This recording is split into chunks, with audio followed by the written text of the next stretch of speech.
Salut tout le monde, bienvenue sur ma chaîne YouTube. Wow! Salut tout le monde, je m'appelle Isadora, je suis une artiste, bienvenue sur ma chaîne YouTube. C'est Mia. Pour cet épisode-ci, on va garder ça très simple, un petit sketchbook tour et une petite peinture à la gouache, rien de bien compliqué. Mia est arrivée dans nos vies ce mois-ci, donc on n'a pas eu beaucoup de temps pour filmer. J'ai avancé beaucoup mes sculptures. Mais je vais garder ça pour un prochain épisode. Donc, cet épisode-ci, très simple, petit sketchbook tour, une petite peinture à la gouache. On y va!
Alors, bienvenue à mon sketchbook tour. On va commencer directement. Alors, ça ici, c'est une peinture que j'ai réalisée en printemps 2022. C'est un paysage de Edgar Payne. J'ai pas grand-chose à dire sur cette peinture-là. J'ai adoré ce tableau, donc j'ai décidé d'essayer de le refaire à la gouache, juste pour voir comment utiliser les couleurs, comment je pouvais faire ressortir les textures. Et c'est ça, donc une étude de paysage dans le désert par Edgar Payne. Ensuite, ici, on a un test de couleurs que j'avais mis dans ma nouvelle palette d'aquarelle. Donc, j'ai disposé ici les différentes couleurs et j'ai fait des petits paysages pour voir comment je pouvais les utiliser dans la vraie vie. Ici, on a des petites esquisses par rapport et une peinture que j'ai réalisée en plein air aux écluses de Saint-Ours. Pendant que Thomas avait une session de pêche, souvent l'été, quand Thomas pêche, moi je fais une petite peinture en plein air. Donc, c'est ici qui se passe. Ici, on a encore des petites peintures en plein air à Bromont, cette fois, pendant une marche pendant l'automne. Donc, la famille à Thomas a un chalet à Bromont. Donc, on a passé beaucoup de temps là et pendant l'automne, j'ai décidé de me promener sur le terrain et le golf et de dessiner les petites vues que j'avais. Ici, on a une peinture que j'ai réalisée en 2022 d'une boîte d'allumettes. Et à côté, c'est une peinture que j'ai réalisée très récemment, en décembre ou janvier passé. Ça ici, c'est des sculptures réalisées par un artiste dont je ne me souviens plus le nom. Je vais mettre ça sur l'écran. Mais des sculptures très très intéressantes, proches du comique, quasiment du personnage de bande dessinée ou du cartoon, donc très intéressant à dessiner. Et ses valeurs sont très claires, donc ça rend le dessin un peu plus facile. Ici, on a encore des peintures de la même sculpture sous un autre angle et des peintures en plein air qui ont très mal viré. Donc, on va passer directement à autre chose. Alors, ce cahier-là m'a aussi servi de cahier d'esquisse pour un livre sur lequel je travaille, un livre que je veux moi-même publier, un petit livre pour enfants. Donc, ça, c'est des études pour le personnage principal. Comme vous avez vu, j'ai utilisé ce cahier-là majoritairement en 2023. Donc, le reste d'avant, il n'y avait presque rien en 2022, en printemps 2022. Je pense que j'avais fait comme 4 pages, puis après, je suis passée à un autre cahier. Donc, c'est surtout un cahier 2023. Encore ici, on a des esquisses pour le livre. Le livre comporte une petite fille et un shih tzu. Donc, ça, c'est des esquisses pour le shih tzu. Encore ici, des esquisses pour le livre, différentes scènes que j'ai essayé de réaliser avec différents médiums. Donc, la page à gauche, j'ai testé les noirs avec du vert pour le fond et j'ai testé un rose pour la typographie. J'ai fini par changer le concept de cette page-là, mais ça, c'est l'esquisse. Et l'autre à côté, c'est juste une autre page que j'ai faite à la gouache cette fois, pour voir si je préférais faire le livre à la gouache ou à l'aquarelle. Ici, on a encore des esquisses du fameux Shih Tzu. C'est là que j'ai découvert que je voulais faire des petits agréments plus foncés du même pigment pour rajouter un peu de texture. Et que j'ai décidé de faire des yeux beaucoup plus globuleux que j'avais avant. Et on a aussi des tests de typographie pour la page couverture. C'est ma page préférée, autant dans le sketchbook que dans le livre. C'est une esquisse que j'ai réalisée pour une page dans le livre qui a beaucoup mieux tourné que je pensais. J'ai utilisé le bleu, c'est un pigment qui s'appelle Belle Bois dormant par Daniel Smith et c'est la première fois que j'utilisais cette couleur-là. Et je trouve que ça vient vraiment rajouter beaucoup de texture et de granulation sur la page. J'aime beaucoup aussi le clair-obscur que j'ai fait avec la fenêtre et l'ombre du chien. Je trouve que l'effet est assez réussi. Et c'est l'effet global que j'aimerais avoir dans le livre. Je ne sais pas si je vais être capable d'amener ce côté esquisse-là et rapide dans un final, mais c'est là-dessus que je m'enligne.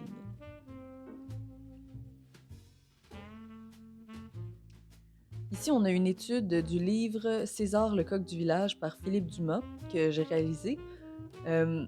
En regardant le livre, j'en ai parlé dans ma première vidéo YouTube, mais c'est vraiment un livre que j'apprécie beaucoup. Les illustrations sont très simples, mais les expressions sont vraiment claires. Donc, je voulais faire une étude pour voir comment l'auteur utilisait la simplicité des lignes pour démontrer autant de caractère.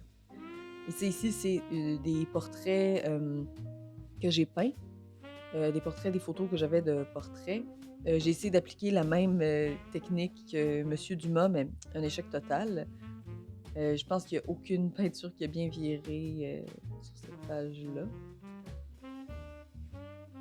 Ça ici, c'est des portraits que j'ai réalisés en vraie vie de la station Jean Talon à Lucien-Lallier quand je suis allée à Montréal pour aller au Musée des Beaux-Arts. C'est des esquisses extrêmement rapides des gens dans le métro, donc 20 secondes, je dirais, par esquisse. Donc j'avais juste mon crayon puis j'ai peint après rendu à la maison. Encore là, je suis pas très habituée de réaliser des portraits humains, donc ça a été très difficile. Il y en a une que j'apprécie bien, c'est le numéro 46 à gauche avec le chandail bleu. C'est la seule, je trouve, celle-là ici, c'est la seule, je trouve, qui a bien viré. Le reste, il y a le numéro 48 avec le petit chapeau rouge, là, qui est pas si pire, mais... Ça ici, c'est des dessins que j'ai réalisés au Musée des Beaux-Arts en vraie vie, et je les ai peints après une fois à la maison. On a le penseur de Rodin qui a l'air d'un chimpanzé et je sais pas quelle peinture, quelle sculpture j'ai fait là, en marbre, mais ça a très mal viré. Je trouve que le numéro 50, le portrait, a bien abouti, disons. Il y a la simplicité des traits, puis les valeurs sont relativement bien établies, donc je trouve qu'elle n'est pas si pire. C'était un grand portrait, une peinture qui était déjà peinte.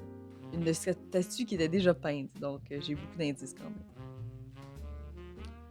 Ça ici, c'est des dessins en vraie vie, encore au Musée des Beaux-Arts, que j'ai réalisé avec un graphite aquarellable.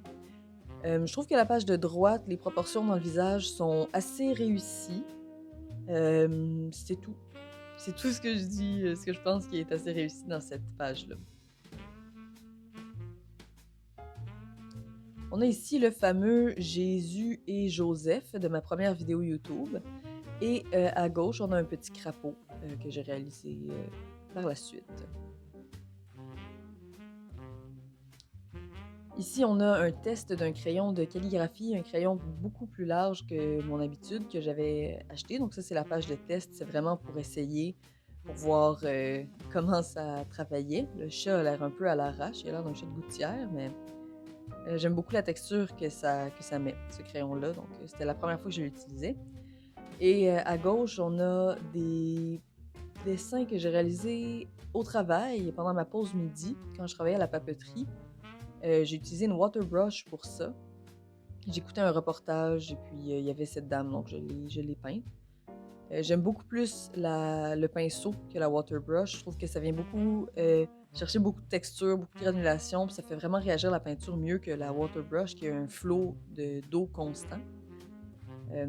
La water brush est très pratique quand on est sur la route et qu'on n'a pas vraiment l'opportunité d'avoir un pinceau, mais si je peux avoir un pinceau, j'aime mieux utiliser ça.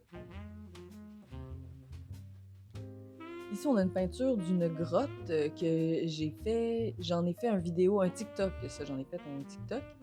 La peinture allait très bien, tout était super beau, et puis j'ai décidé de mettre un lavis de jaune pour venir rajouter de la saturation, puis ça a tout mélangé les couleurs. Ça a été vraiment une tragédie, mais lesson learned, j'ai appris la leçon, et je trouve quand même que l'arbre au fond de la grotte a bien sorti. C'est la première fois que j'utilise des petites branches comme ça, puis que je trouve que ça rajoute quand même un effet de profondeur. Donc, je suis bien fière de ça. Ici, on a deux peintures que j'ai réalisées pour faire des TikTok. C'est une étude d'un crâne de bœuf qu'on a à gauche. Je trouve que j'ai très bien réussi. Les valeurs sont claires. La dimension est bonne. La peinture de droite, c'est un petit paysage d'hiver qui n'a pas très bien viré, je trouve. Donc, on va passer à autre chose. Ici, on a une petite peinture que j'ai faite dans une vidéo YouTube aussi. Mon deuxième vidéo YouTube, je pense. Donc, plume et aquarelle, rien de bien spécial. Ici, on a encore une esquisse, une pratique pour le Shih Tzu. Celui de droite complètement, je trouve qu'il a assez bien viré. J'aime le contraste dans les valeurs. Je trouve que le trait est assez expressif. La petite langue rose qui sort aussi, je trouve que tout est bien dans ce petit dessin-là. Je l'apprécie beaucoup, j'en étais très fière. Ici, on a une pratique pour le fameux livre sur lequel je travaille. Je voulais tester un crayon bleu, un, plume avec une encre bleue, mais j'aime vraiment pas ça. Je trouve que ça rajoute pas assez de contraste, pas assez de... La valeur est trop similaire au bleu du chien, donc je vais utiliser un crayon noir. Mais je trouve que le petit chien dans la page de gauche a bien sorti. Ici, c'est encore la suite. C'est la même page qu'on avait plus tôt, celle-là ici. Donc, c'est la même page. J'ai juste continué de faire des esquisses. J'ai mis la typo beaucoup plus grosse avec un rose plus prononcé. Encore là, le crayon bleu, j'aime pas du tout, donc on va changer ça. Ici, on a plusieurs pratiques. Je voulais faire un livre de Hansel et Gretel. Ça, c'était une des versions de Gretel que j'avais. Donc, j'ai essayé différentes couleurs avec des valeurs différentes pour voir si cette idée-là que j'avais était la bonne pour ce personnage-là. Ici, on a des sorcières que j'ai dessinées en me basant sur des images que j'ai trouvées sur Internet, donc des classiques de sorcières peau verte. On a ici la fameuse sorcière du magicien d'Oz, avec les sourcils. J'aime beaucoup ces sourcils noirs-là, la peau verte, donc j'ai voulu pousser l'étude un petit peu plus loin en faisant quelques-unes de ces sorcières-là. Comme je vous avais dit dans ma vidéo précédente, moi je passe d'un médium à l'autre en claquant des doigts. Donc là, je suis dans une période de gouache. Vous ne verrez plus d'aquarelle pour l'instant. Ce paysage-là était dans mon ancienne vidéo YouTube. Je trouve qu'il a assez bien viré. Le contraste est bon, la saturation est claire. J'aime ça. Et à côté, ça n'a pas vraiment bien viré, là. Toutes les valeurs sont à peu près similaires. Donc, il va falloir que je retravaille ça peut-être ou passer à autre chose. Cette peinture-là aussi, dans mon ancienne vidéo YouTube, une des gouaches que j'ai réalisées qui est le mieux sortie, je trouve. J'aime beaucoup les contrastes, l'effet de profondeur est là, le dégradé du ciel vient bien rajouter de la couleur et de la saturation. Alors ici, on a cette peinture que j'ai réalisée dans cette vidéo même. Ça, c'est la version finale, je l'ai retravaillée un peu plus. J'aime beaucoup comment elle est sortie. J'avais jamais osé faire cette scène-là que j'avais en image. Donc, j'avais jamais osé réaliser cette photo-là. Je sais pas pourquoi, mais là, je l'ai faite et je trouve que ça a assez bien sorti. Celle de gauche, c'était une scène très compliquée c'était une scène sous-marine, donc la profondeur de champ est pas pareille, les couleurs étaient pas pareilles, puis ça a vraiment mal sorti. J'ai pas réussi à assez bien simplifier la scène, donc il va falloir que je le refasse si je veux que ça marche. Et la dernière page, mais non la moindre, on termine avec une autre peinture d'Edgar Payne que j'ai refaite à la gouache. J'ai même signé le nom pour m'en rappeler. Donc, on a 1 an de travail ici entre la première gouache d'Edgar Payne et la dernière. Je trouve que je me suis beaucoup améliorée. Je joue plus avec les textures de la peinture. J'ai aussi intégré du crayon de bois que je faisais pas avant. Et ça m'aide même dans la conception de la peinture et dans les étapes pour clarifier les choses. Donc, j'aime beaucoup ça. Je trouve que les couleurs sont bien sorties. Il y a de la vibrance, donc j'aime ça. Et ça ici, c'est des petits collants et le washi tape de Lee Alexson, qui vous pourrez trouver sur YouTube, une autre YouTubeuse en anglais cette fois. Et voilà! Eh bien, c'est la fin de la vidéo. Merci beaucoup d'être resté jusqu'ici, si vous êtes encore là. Mia et moi, on vous souhaite un très beau mois d'avril qui s'en vient et on se dit à la prochaine. Bye!